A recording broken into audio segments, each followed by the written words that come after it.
ಮಕ್ಕಳ ವಿಷಯದಲ್ಲಿ ಪೋಷಕರು ಮಾಡಲೇಬಾರದ ತಪ್ಪುಗಳಿವು. ಕುಟುಂಬ ಸುಂದರವಾಗಿರಬೇಕಾದರೆ ಅಥವಾ ಕುಟುಂಬದಲ್ಲಿ ಸಂತೋಷ ನೆಲೆ ನಿಲ್ಲಲು ಮಕ್ಕಳಿರಬೇಕು. ಮನೆತುಂಬ ಮಕ್ಕಳಿರಬೇಕು ಅನ್ನೋ ಕಾಲ ಇದಲ್ಲ.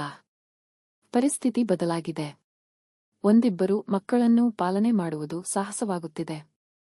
ಆದರೆ ಕುಟುಂಬ ಚಿಕ್ಕದಾಗುತ್ತಿದೆ. ಮಕ್ಕಳು ಒಂದು, ಹೆಚ್ಚೆಂದರೆ ಎರಡು. ಆದರೆ ಪಾಲನೆಯಲ್ಲಿ ಎಡವಿ ಬೀಳುತ್ತಿರುವ ಪೋಷಕರ ಸಂಖ್ಯೆ ಹೆಚ್ಚಾಗುತ್ತಿದೆ. ಮಕ್ಕಳ ಪಾಲನೆ ಪೋಷಕರಿಗೆ ಸವಾಲಾಗುತ್ತಿದೆ. ಇದು ಮಕ್ಕಳ ಬೆಳವಣಿಗೆ ಮಾತ್ರವಲ್ಲ, ಭವಿಷ್ಯದಲ್ಲೂ ಮಾರಕವಾಗುತ್ತಿದೆ. ಉತ್ತಮ ಪೋಷಕರಾಗುವುದು ಹೇಗೆ? ಇದಕ್ಕೆ ಇಂಥದ್ದೇ ನಿಯಮ, ಮಾರ್ಗಸೂಚಿಗಳಿಲ್ಲ. ಕಾರಣ ಪ್ರತಿ ಮಗು ವಿಶೇಷ ಹಾಗೂ ಭಿನ್ನ.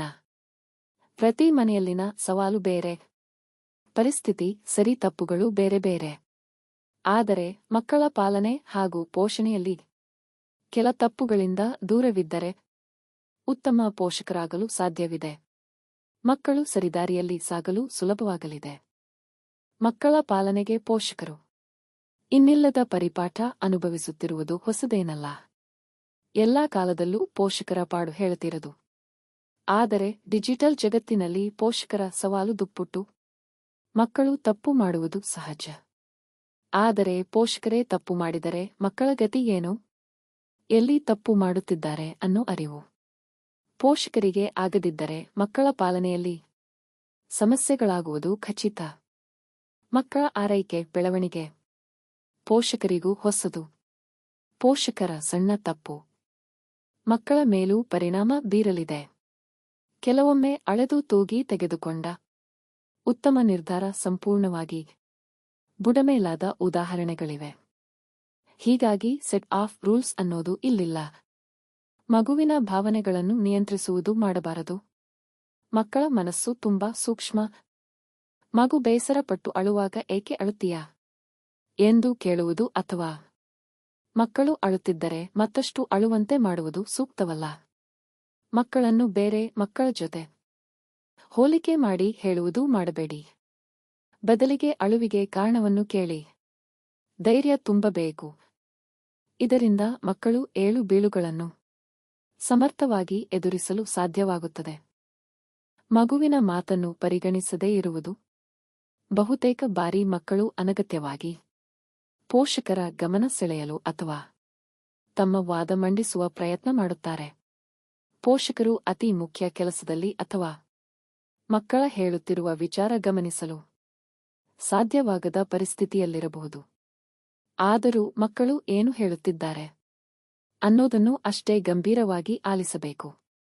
ಯಾವತ್ತೂ ಮಕ್ಕಳಿಗೆ ತಮ್ಮ ಮಾತು ಪೋಷಕರು ಆಲಿಸುತ್ತಿಲ್ಲ, ಪರಿಗಣಿಸುತ್ತಿಲ್ಲ ಅನ್ನೋ ಭಾವನೆ ಬರಬಾರದು. ಮಕ್ಕಳ ಹೇಳುತ್ತಿರುವ ವಿಚಾರ ಕ್ಷುಲ್ಲಕವಾಗಿರಬಹುದು ಅಥವಾ ಅಸಂಬದ್ಧವಾಗಿರಬಹುದು. ಆದರೆ ಕೇಳಿಸಿಕೊಳ್ಳುವುದು ಅತಿ ಮುಖ್ಯ. ಇತರ ಮಕ್ಕಳ ಜೊತೆ ಹೋಲಿಕೆ ಮಾಡುವುದು. ನಿಮ್ಮ ಮಕ್ಕಳನ್ನು ಇತರರೊಂದಿಗೆ ಹೋಲಿಕೆ ಮಾಡಬೇಡಿ.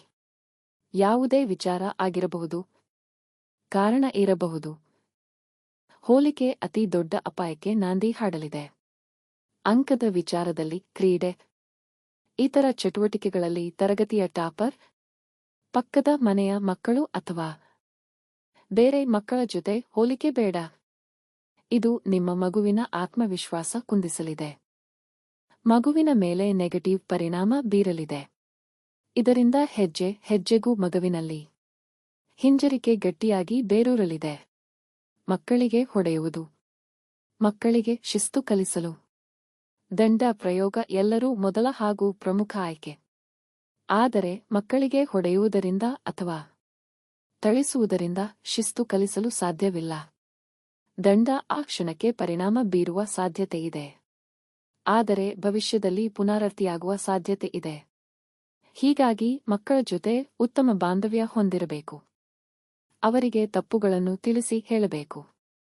ಮಕ್ಕಳನ್ನು ವಿಶ್ವಾಸಕ್ಕೆ ತೆಗೆದುಕೊಂಡು ಅವರ ತಪ್ಪುಗಳನ್ನು ತಿಳಿಸಿ ಸರಿದಾರಿಗೆ ತರಬೇಕು. ಮಕ್ಕಳ ಮುಂದೆ ಜಗಳವಾಡಬೇಡಿ. ಮಕ್ಕಳ ಮುಂದೆ ಪೋಷಕರ ಜಗಳ ಕೂಡ ಉತ್ತಮವಲ್ಲ. ಇದು ಅವರ ಮನಸ್ಸಿನ ಮೇಲೆ ಅಗಾಧ ಪರಿಣಾಮ ಬೀರಲಿದೆ. ಅವರ ಆಸೆ ಆಸಕ್ತಿಯನ್ನು ಗಮನದಲ್ಲಿಡಿ.